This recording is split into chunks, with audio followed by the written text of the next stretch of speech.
ಈಗ ಗಣರಾಜಕೀಯ ಶುರುವಾಗಿದೆ, ಡಿನ್ನರ್ ಪಾರ್ಟಿಗೆ ಸಿಗ್ತಾ ಇದೆ. ಯಾವುದನ್ನು ನಮ್ಮ ಪಕ್ಷದಲ್ಲಿ ಇರಬಹುದು. ಏನಾಗುತ್ತೆ, ಅಧ್ಯಕ್ಷರು ಸರ್ಕಾರ ಬಂದ ಮೇಲೆ, ಪಾರ್ಲಿಮೆಂಟ್ ಆದಮೇಲೆ ಬದಲಾವಣೆ ಆಗುತ್ತೇನೋ ಅನ್ನೋ ರೀತಿ ಇದ್ದು, ಬದಲಾವಣೆ ಆಗೋದಾದ್ರೆ ನಮಗೂ ಕೊಡಿ ಅಂತ ಕೇಳಿದ್ದಾರೆ.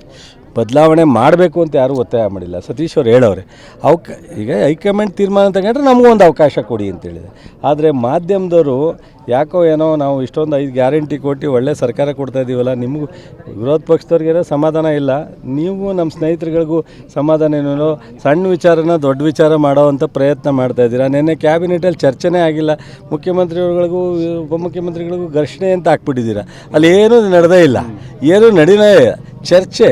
ಈಗ ಅದು ಇಲ್ಲಿ ವಿಚಾರ ಬೇರೆ, ಅವ್ರು ಅಲ್ಲಿ ವಿಚಾರ ಬೇರೆ. ಒಂದು ನಿಮಿಷ,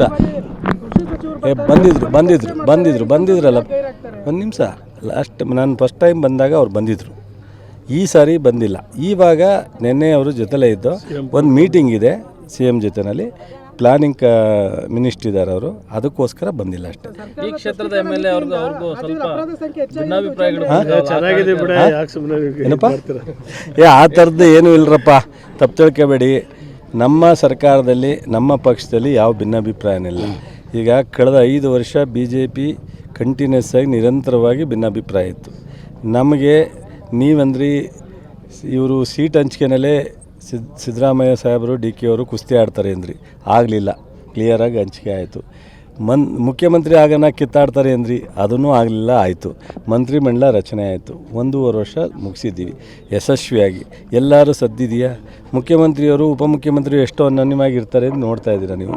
ಎಲ್ಲರ ವೇದಿಕೆಯಲ್ಲಿ ಅವರು ಅತ್ತಾಗಿತ್ತ ಮುಖ ತಿರುಗಿಸಿದ್ದು ನೋಡಿದ್ದೀರಾ, ಖುಷಿಯಾಗಿ. ಬಟ್ ಸೀನಿಯರ್ ಲೀಡ್ರ್ ಇದ್ದಾರೆ ಸಿದ್ದರಾಮಯ್ಯನವರು, ಅವ್ರ ಜೊತೆ ಎಲ್ಲರೂ ಹೊಂದ್ಕೊಂಡು ಹೋಗ್ತಾ ಇದ್ದೀವಿ. ಉಳಿದದ್ದೇನಾದ್ರು ಇದ್ದರೆ ಪಕ್ಷದಲ್ಲಿ ಹೈಕಮಾಂಡ್ ಇದೆ, ತೀರ್ಮಾನ ತಗೋತಾರೆ. ಯಾವುದೇ